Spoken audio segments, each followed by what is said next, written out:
오늘 우리에게 주시는 말씀은 구약성경 사무엘상 2장 18절부터 26절까지 말씀입니다. 저와 함께 읽어보시겠습니다. 사무엘은 어렸을 때에 세마포 에봇을 입고 여호와 앞에서 섬겼더라.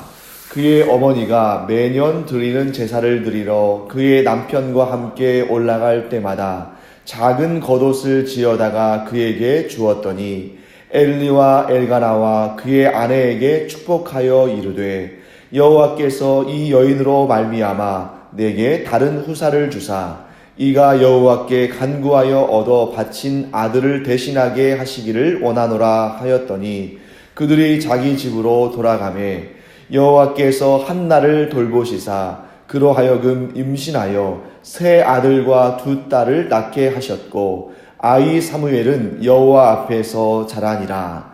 엘리가 매우 늙었더니 그의 아들들이 온 이스라엘에게 행한 모든 일과 회막문에서 수종드는 여인들과 동침하였음을 듣고 그들에게 이르되 너희가 어찌하여 이런 일을 하느냐. 내가 너희의 악행을 이 모든 백성에게서 듣노라. 내 아들들아 그리하지 말라. 내게 들리는 소문이 좋지 아니하니라. 너희가 여호와의 백성으로 범죄하게 하는도다.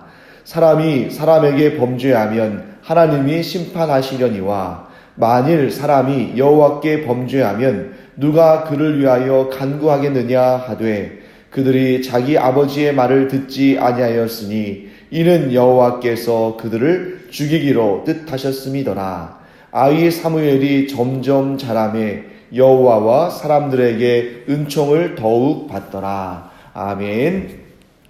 네, 오늘 부분의 말씀 우리 함께 보겠습니다. 18절 말씀 보시면 이런 내용이 나오죠. 사무엘은 세마포 에봇을 입고 여호와 앞에서 섬겼다라고 되어 있습니다. 여기에서 이제 이 표현은 뒤에 나오는 엘리의 두 아들이 여호와를 향해서 섬기는 것이 아니라 자기 자신을 섬기고 자기의 배를 섬긴 것과는 완전히 극단적으로 대비가 됩니다. 그래서 우리가 어제 보았던 본문에는 이 엘리의 두 아들들에 대해서 뭐라고 설명하고 있냐면 그들이 여호와를 알지 못했다라고 되어 있습니다. 그 내용을 우리가 어제 살펴보면서 여호와를 진정 알지 못한 것이 아니라 지식적으로는 알았지만 그들의 행동으로는 그들의 삶으로는 여호와를 섬기지 않았다라고 우리가 어제 살펴봤는데요. 오늘 이 내용에는 완전히 반대 내용이 나오죠. 사무엘은 세마포 에봇을 입고 여호와 앞에서 섬겼다라고 되어 있습니다. 여기에서 섬겼다, 섬기다라는 단어는 히브리어로 샤라트라는 단어인데 이게 이제 섬기다, 봉사하다 이런 뜻입니다. 그래서 여기에서 이 샤라트라는 단어가 이제 영어로 이 단어를 번역을 하면 serve란 단어죠. 그래서 명사로 말하면 service 이렇게 되는데 이게 섬기다, 봉사하다 이런 단어입니다. 그런데 여기에서 이 단어가 두 가지 개념으로 사용되는 것을 보는데 첫째, 이 샤라트란 단어를 사람에게 사용하면 사람을 특별히 이제 왕이나 통치자를 수종들고 섬기는 그런 일들을 설명합니다. 그런데 이 샤라트란 단어가 신, 곧 하나님을 향하여 사용되면 예배하다라는 단어가 되죠. 그래서 영어에서 이 샤라트란 단어를 영어로 번역하면 serve라고 말씀드렸는데 그것의 명사형이 service죠. 이 service. 그래서 우리가 예배라는 이 단어를 우리말로 예배라는 단어를 영어로 쓰면 물론 이제 찬양, 경배 이런 의미에서는 worship이라는 단어를 쓰지만 이렇게 예배라고 우리가 표현할 때는 영어로 service를 씁니다. 그렇기 때문에 여기 샤라트에서 이 영어로 서비스가 나오고 또 우리는 예배라고 말하죠. 그래서 이 샤라트의 의미가 하나님께 예배하다, 예배 이런 뜻이 되기 때문에 오늘 이 18절에 사무엘이 세마포 에봇을 입고 여호와 앞에서 섬겼다 했을 때는 여호와 앞에 예배드리는 삶을 보여주고 있는 것입니다. 자, 그리고 우리 글 성경에서는 이 18절이 사무엘은 하고 시작하는데 히브리어 성경 원문을 보면 이 18절이 우 쉐무엘 이렇게 되어 있습니다. 우 쉐무엘. 그러니까 이 쉐무엘이 사무엘을 의미하니까 사무엘은 이렇게 시작하는 게 아니라 그 앞에 우라는 단어가 붙었다는 거죠. 이게 우라는 이 단어는 뭐냐면 접속사인데 우리말로 해석한다면 그러나 이런 뜻이 됩니다. 그러니까 우리가 지금 이제 이 2장 18절을 읽을 때 사무엘은 어렸을 때에 세마포 에봇을 입고 여호와 앞에서 섬겼더라 이렇게 읽었습니다만 히브리어 원문에는 이렇게 되어 있는 것이죠. 그러나 사무엘은 어렸을 때에 세마포 에봇을 입고 여호와 앞에서 섬겼더라. 그래서 이 그러나라는 의미가 사실 뭐 그렇게 중요하지 않게 여겨질 수 있습니다만 이 그러나라는 의미가 아주 선명하게 그 앞에서 언급한 엘리의 두 아들들의 악행과 그 뒤에서 언급하는 사무엘의 모습을 아주 극단적으로 대조하고 있다는 것을 보여주고 있습니다. 그래서 엘리의 두 아들들은 여호와를 지식적으로는 알았지만 여호와를 마음을 다해서 정성으로 섬기지 않았기 때문에 어제 우리가 살펴본 것처럼 벨리알, 곧 사탄의 자식들이 된 것에 반해서 사무엘은 여호와를 지식적으로는 아직 엘리의 두 아들만큼 알지는 못할 것입니다. 왜냐하면 아직 지금 본문에서 보이는 것처럼 아직 아이니까. 하지만 그럼에도 불구하고 아직은 적은 지식이지만 그러나 그 지식을 가지고 온 마음과 온 정성을 다해서 하나님을 섬겼기 때문에 하나님의 존귀한 자녀로 그리고 엘리의 두 아들들을 대신해서 하나님 앞으로 이스라엘 백성들을 이끌어가는 이스라엘의 영적인 지도자로 준비되어 가는 것을 보게 됩니다. 자, 그 다음에 사무엘은 세마포 에봇을 입고 하나님을 섬겼다고 본문을 말씀하십니다. 그런데 제사장의 율례, 제사장의 의복을 규정한 이 출애굽기나 레위기를 보면 세마포 에봇에 대해서는 언급되지 않습니다. 어떤 에봇만 말씀이 나오냐면 에봇이 금실과 여러 가지 다양한 색깔이 들어간 아름다운 색실로 만든 대제사장이 입는 황금색 에봇만이 언급되어 있습니다.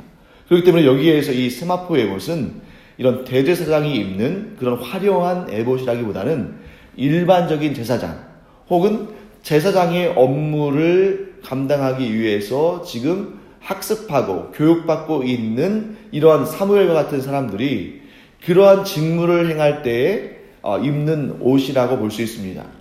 그렇기 때문에 그런 의미에서 본다면 세마포 에봇을 입고 있는 사람은 사무엘만이 아닌 것이죠. 사무엘을 제외하고도 사무엘 외에도 많은 사람들이 세마포 에봇을 입고 하나님을 섬기고 있었을 것입니다. 그런데 사무엘을 향해서 이러한 설명을 하고 있는 것을 보면 아마도 저는 이렇게 추론을 합니다. 사무엘이 이 세마포 에봇을 입고 하나님을 섬겼다는 것은 항상 그러니까 일상의 생활 가운데서도 에봇을 입고 있는 마음가짐으로 살았겠구나 하는 생각을 하게 되는 거죠.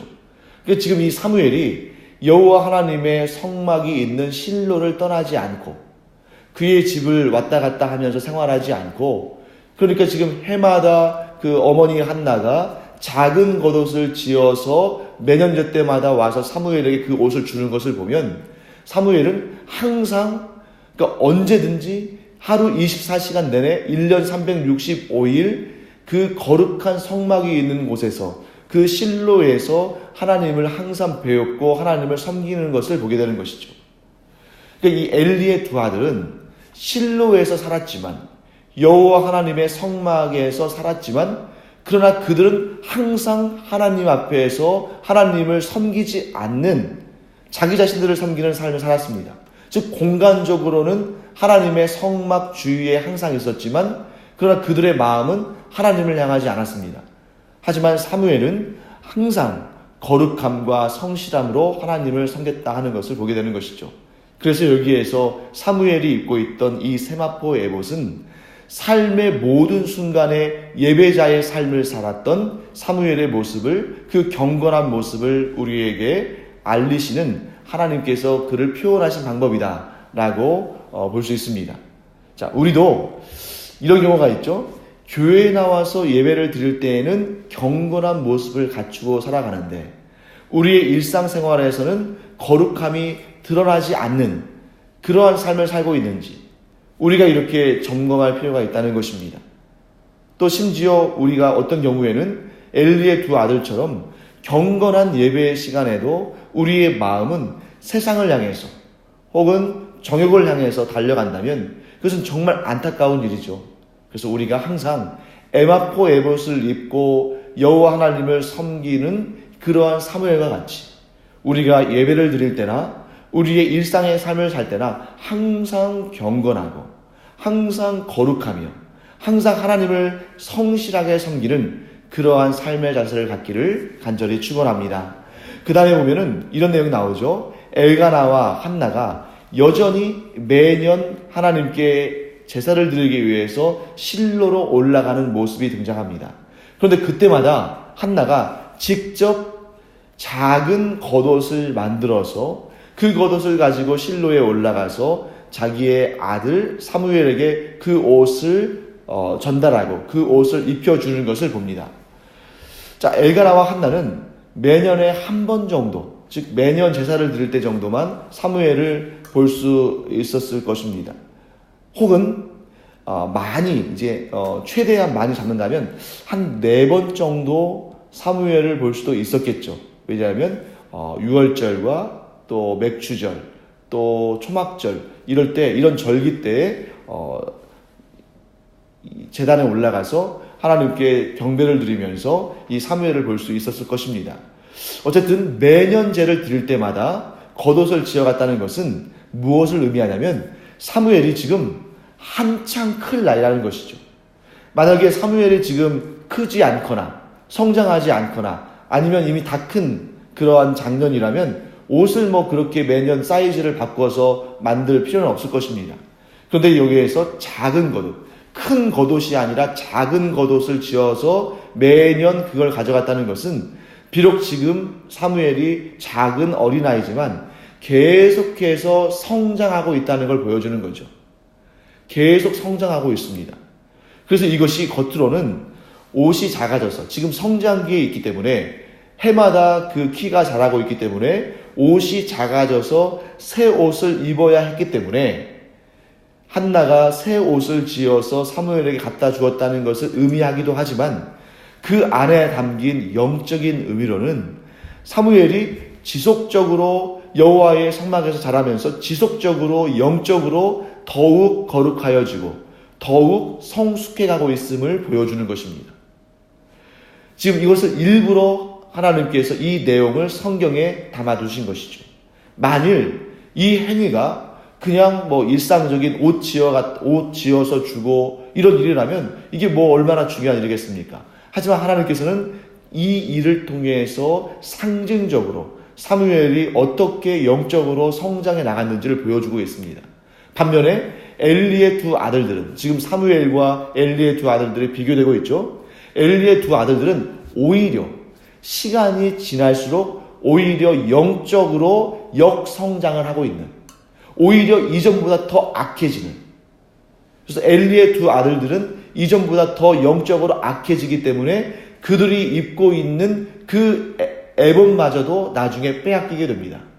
하지만 이 사무엘은 점점 이전보다 올해 더 성장하고 올해보다 내년 더 성장하는 그러한 영적인 성장을 이루고 있음을 이 해마다 작은 겉옷을 점점 큰 것으로 바꿔주는 이러한 모습을 통해서 우리가 보게 되는 것입니다.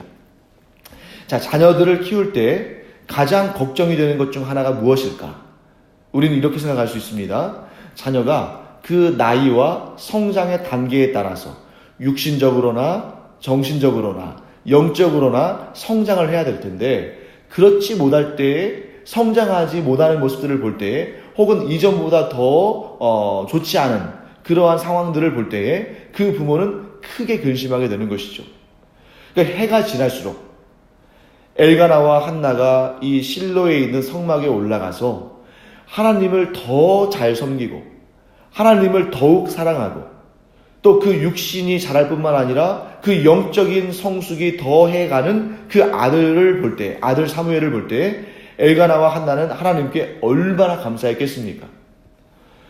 자, 그래서 이 1년 동안 그 다음에 또 그 아들을 볼 때까지 그 1년 동안 또 올해는 얼마나 더 성장해 있을까? 그 모습을 기대하면서 그 어머니 한나가 해마다 그 옷을, 작년보다 더 큰 옷을 지어서 실로로 올라갈 때 그 마음은 얼마나 기대가 되고 얼마나 설레고 얼마나 감사했겠습니까? 그래서 우리가 사람의 부모도 그런 마음인데 우리의 영원하신 아버지인 하나님께서 우리를 보실 때는 과연 어떠실 것인가? 우리가 인간의 나이와 관계없이, 우리의 육신의 나이와 관계없이 우리가 시간이 지나면 지날수록, 해가 지나면 지날수록 더욱더 우리가 하나님을 사랑하고 더욱더 하나님을 기쁘게 섬기고 또 더욱더 우리가 하나님께서 기뻐하시는 삶을 살아간다면 하나님께서는 그보다 더 기쁜 일이 없다라고 말씀하실 줄 믿습니다. 그래서 우리가 더욱 하나님을 사랑하고 더욱 예수님을 사랑하며 더욱 성령님의 인도하심에 순종함으로 하나님의 기쁘심이 되는 저희들이 되기를 간절히 축원합니다. 또 한 가지 우리가 여기에서 깨닫는 일이 있습니다. 그것은 뭐냐면 한나가 사무엘에게 그랬듯이 그 키가 점점 더 커져가는 사무엘을 위해서 그랬듯이 하나님께서도 우리의 믿음이 성장하는 것에 따라서 우리의 키에 맞춰서 새 옷을 지어주신다는 것입니다. 우리의 믿음의 분량에 따라서 하나님께서 은사를, 더 큰 은사를 주시고 하나님께서 우리가 하나님 앞에 헌신하는 그러한 믿음의 분량대로 우리의 지경을 넓혀주시고 우리의 창고를 크게 만드시고 우리가 해야 할 일들을 더욱더 복되고 더 스케일이 커지도록 하신다는 것입니다. 그래서 우리가 할 일은 딱 한 가지죠. 우리가 주님 안에서 우리의 믿음을 굳게 지킬 뿐만 아니라 그 믿음의 분량을 크게 하고 우리의 복의 입을 더 크게 벌림으로 말미암아 우리가 하나님을 섬기는 그 섬김의 삶이 더욱 장성할수록 하나님께서 더 큰 믿음의 옷을 주시고 더 큰 은총의 옷을 지어주시고 더 큰 복락들을 주신다 하는 이 믿음을 가지고 믿음의 선한 싸움에 더욱 힘을 내고 그 믿음이 더욱 성장하고 우리의 거룩함과 경건함이 더욱 성장하는 여러분과 제가 되기를 간절히 축원합니다. 자, 그 다음에 이제 엘리가 이제 이 매년 하나님의 그 성막에 올라와서 예배하는 이 한나를 보면서 참 한편으로는 치근하기도 했겠죠. 왜냐하면 그렇게 오랫도록 아기를 낳지 못해서 고통을 당하다가 하나님의 은혜로 아기를 낳았는데 그 아들마저 하나님께 바쳐서 여전히 지금 자식이 없는 것과 같은 삶을 살아가고 있는 그런 한나를 보니까 한편으로는 참 장하기도 하지만 또 한편으로는 좀 긍휼한 마음이 들었을 것입니다. 그래서 이 엘리가 한나에게 다른 후사를 주시기를 간구했고 그 결과 여호와 하나님께서 한나를 돌보셔서 세 아들과 두 딸을 갖게 하십니다. 여기서 여러분 이 21절 말씀에 이런 표현이 등장하죠. 여호와께서 한나를 돌보시사. 여기에서 이 돌보다라는 의미는 우리가 분명히 잘 아는 의미입니다만 헬라어로는 히브리어로는 뭐라고 되어 있냐면 파카드라고 되어 있습니다. 이 히브리어 파카드의 의미는 기본적으로 어떤 뜻이 있냐면 여기에서 이 본문에서는 돌보시다라고 번역했습니다만 이 파카드의 기본적인 의미는 방문하다, 찾아오다 이런 뜻이에요. 그리고 또 관심을 갖다 이런 뜻도 가지고 있습니다. 그러니까 지금 여호와께서 한나를 돌보시다라는 의미는 좀 원색적으로 1차적인 의미로 해석한다면 하나님께서 한나에게 관심을 가지셔서 한나를 찾아오셨다라고 번역할 수 있습니다. 자, 엄마로서 어린 아들을 하나님께 성별하여 바치고 여전히 분인나는 자기의 몸에서 나온 그 소생들, 자기의 자녀들을 많이 거느리고 있잖아요. 그런데 한나는 사무엘을 하나님께 드렸기 때문에 여전히 홀로 있고 여전히 그러한 상황 가운데 있습니다. 하나님과의 약속을 지키기 위해서 자식을 향한 정과 그리움을 참고 있을 뿐만 아니라 여전히 분인나의 격동함은 여전할 것입니다. 그러니 인간이 까닭에 그 마음의 고통과 아픔은 얼마나 크겠습니까? 그때 하나님은 그 고통과 아픔을 참고 하나님 앞에 신실하게 드린 그 약속을 지키고 있는 한나에게 관심을 가져주시고 그녀를 찾아오셔서 친히 새 아들과 두 딸이라는 복된 선물을 주시는 것을 보게 되는 것이죠. 사랑하는 성도 여러분, 하나님은 이처럼 하나님과의 약속을 지키기 위해서 아픔과 고통을 참아내고 신실하게 서 있는 자들에게 큰 관심을 가져주시고 친히 찾아오셔서 큰 복으로 채워주시는 분이신 줄을 믿으시기를 축원합니다. 그러니까 한나의 모습을 보면서 과연 우리도 하나님 앞에서 과연 신실하게 살기 위해서 하나님께 드린 그 기도의 약속을 지키기 위해서 고통을 감수하고 또 인내하고 살고 있는지를 우리는 한번 점검해 봐야 됩니다.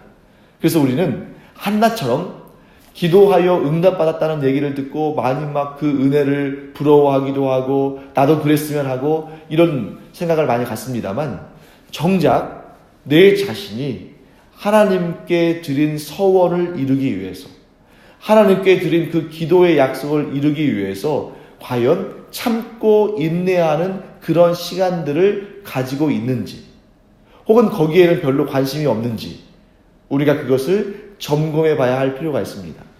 성경에 나오는 위대한 인물들은 모두 하나님 앞에 거룩한 삶을 살기 위해서 또 하나님과 맺은 그 약속을 지키기 위해서 오래도록 참고 인내하는 삶을 살았다는 것을 우리는 기억해야 합니다.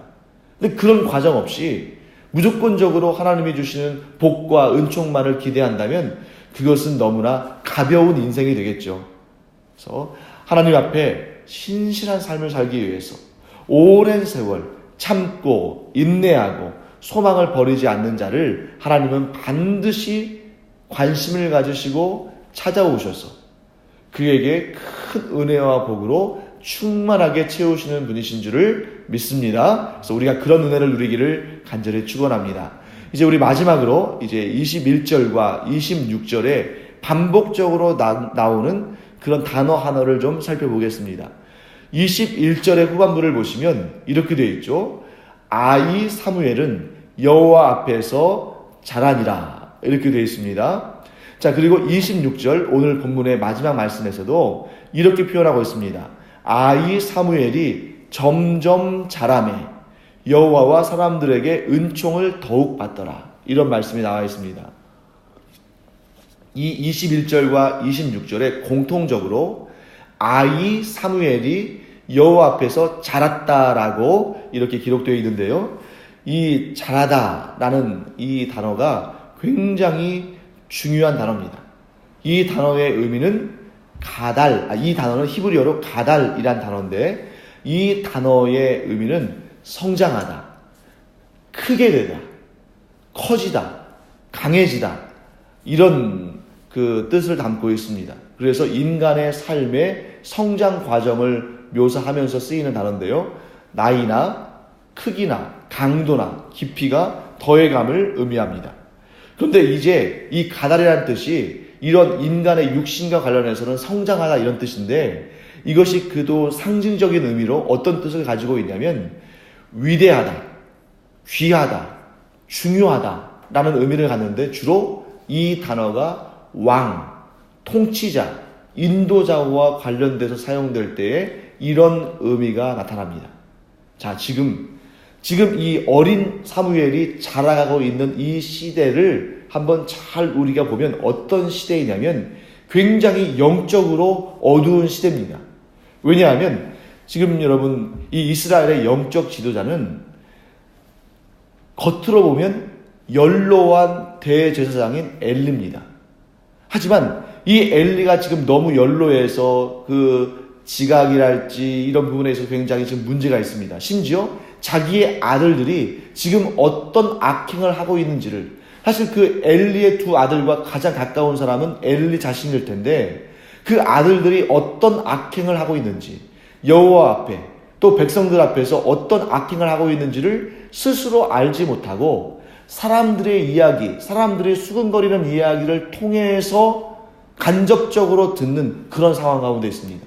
이런 모습은 지금 엘리의 영적인 상태를 보여주는 거죠. 자기 자식들의 잘못조차도 알지 못하는 상황인데 어떻게 이스라엘을 이끌어갈 수 있겠습니까? 그러니까 이 엘리가 지금 영적으로 굉장히 어두운 상태니까 엘리의 두 아들인 홈니와 비느하스가 그 악한 마음을 가지고 지금 이스라엘을 이끌어가고 있는 것이죠. 그러니까 이스라엘에게는 소망이 없습니다. 반면에 지금 여기 사무엘은 비록 아이지만 계속해서 여호와 앞에서 지금 잘하고 있습니다.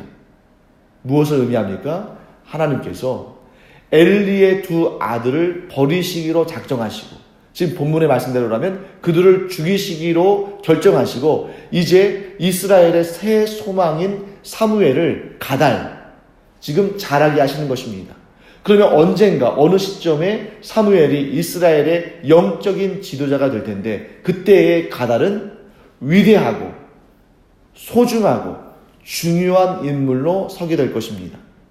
아마도 엘리의 두 아들들은 사무엘을 자신의 경쟁자 혹은 자신들의 그 지도자의 자리를 빼앗을 사람으로 전혀 생각하지도 않고, 전혀 경계하지도 않고, 전혀 그것을 눈치도 채지 못하고 있을 것입니다. 그 꼬마, 자기들은 지금 이스라엘을 이끌어가고 있는 사람들이고, 자기 아버지는 연로하니까 자기들이야말로 이제 이 나라의 영적인 지도자가 내가 되었다, 이 나라의 그런 사사로서 내가 이 나라를 이끌어갈 사람이다 라고 생각했겠지만, 그러나 하나님의 생각은 다른 곳에 있었죠. 하나님은 지금 누구를 이스라엘의 지도자로 세우시는 것입니까? 사무엘이라는 것입니다. 비록 정말 이 엘리의 두 아들들의 눈에는 아무것도 아닌 어린아이에 불과하지만, 하나님은 그 어린아이를 들어서 이스라엘을 지도하는 영적인 지도자로 삼으시기를 이미 작정하신 것이죠. 사랑하는 성도 여러분, 사람의 권위와 사람의 능력과 사람의 권세는 그 사람의 신분이나 그 사람의 사회적인 지위나 그 사람의 신체의 강건함이나 이런 곳에 있지 아니함을 오늘 본문을 통해서 우리는 알게 됩니다. 하나님께서는 그 자가 경건하게 하나님만 섬기는 사람이라면, 비록 이렇게 대여섯 살밖에 안 되는 이런 작은 아이라 할지라도 얼마든지 하나님은 들어 사용하십니다. 그때가 이르기까지 하나님께서 그를 보호하시고 그를 성장케 하시고 그와 함께 하셔서 그가 그 역할을 잘 감당할 수 있도록 이끌어 주시는 분인 줄로 믿습니다.